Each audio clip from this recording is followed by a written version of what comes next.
Good evening বন্ধু বান্ধৱীসকল। আজিৰ দিনত আম এপাতমান খালোঁ। আমি জব কাৰ্ড ছাইডত কাম লগাই আছোঁ, চাই আছোঁ। তাৰপিছতে দুপৰীয়া হৈছে, সকলো ওচৰতে আম আছিলে। তাৰপিছতে আম পাৰিলোঁ। আমি গোটেইখিনি আম চাম পাৰি তাতে ওচৰতে কলপাত পালোঁ। কলপাত পাই মানুহে ঘৰৰ পৰা জলকীয়া নিমখ আনিলোঁ, কটাৰী দিলে, কলপাত এখিলা কাটি আনিলোঁ। গোটেইখিনি আম খাম বুলি পেলাই একপাতমান আম জলকীয়া সানি মেলি খাবলৈ লৈছোঁ। আৰু গৰম ইমান পৰিছে নহয়নে? এইকেইদিন বহুত গৰম পৰিছে। তথাপিও জানো দৈনন্দিন কৰ্তব্য নকৰিলে হ'ব জানো বাৰু? কাৰণ পেটটোৰ কাৰণে দেখোন আমি কৰিব লাগে। আৰু যিবিলাক কাম নকৰিলে আমাৰ জীৱনেই নচলে, নহয় জানো বাৰু? কৰিবই লাগিব। সেইকাৰণে যিবোৰ দায়িত্ব, এই দায়িত্ব লৈছোঁ যেতিয়া কামবিলাক কৰি যাব লাগিব। সেইকাৰণে ৰ'দ বৰষুণ একো নাচাওঁ আৰু দিনটো আমিও ৰ'দতে বহি থাকোঁ, তেওঁলোকৰ লগতে কামো চোৱা হয়। তাৰপিছতে বিশেষকৈ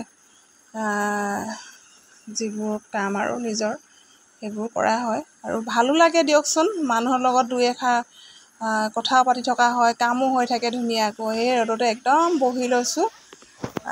চবেই ৰ'দতে আৰু কাম কৰি আছে, আমিওনো কিয় নোৱাৰিম? একেই মানুহ নহয়নে বাৰু? গোটেইখিনি জানো আমি তেজমঙহৰে মানুহ নহয় জানো বাৰু?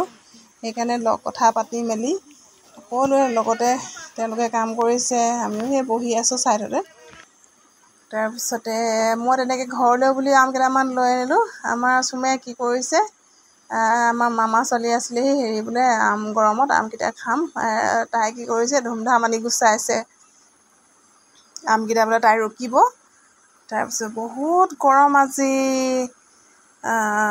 ঘৰৰ ভিতৰত থাকিও একদম শান্তি পোৱা নাই।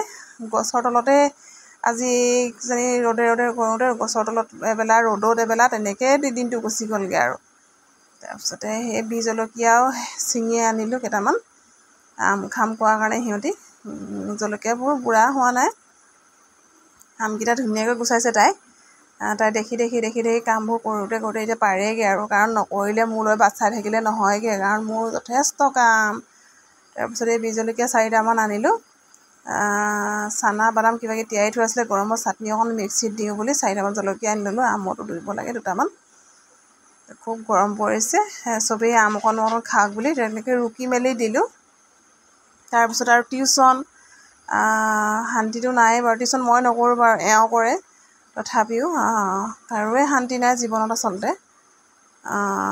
বৰ্তমান যিমান ব্যস্ততাৰ জীৱন, সঁচাকৈ মানুহে শুই বহি থাকিলে জীৱন নচলেই আচলতে, নহয় জানো বাৰু? সকলোৰে ব্যস্ত জীৱন।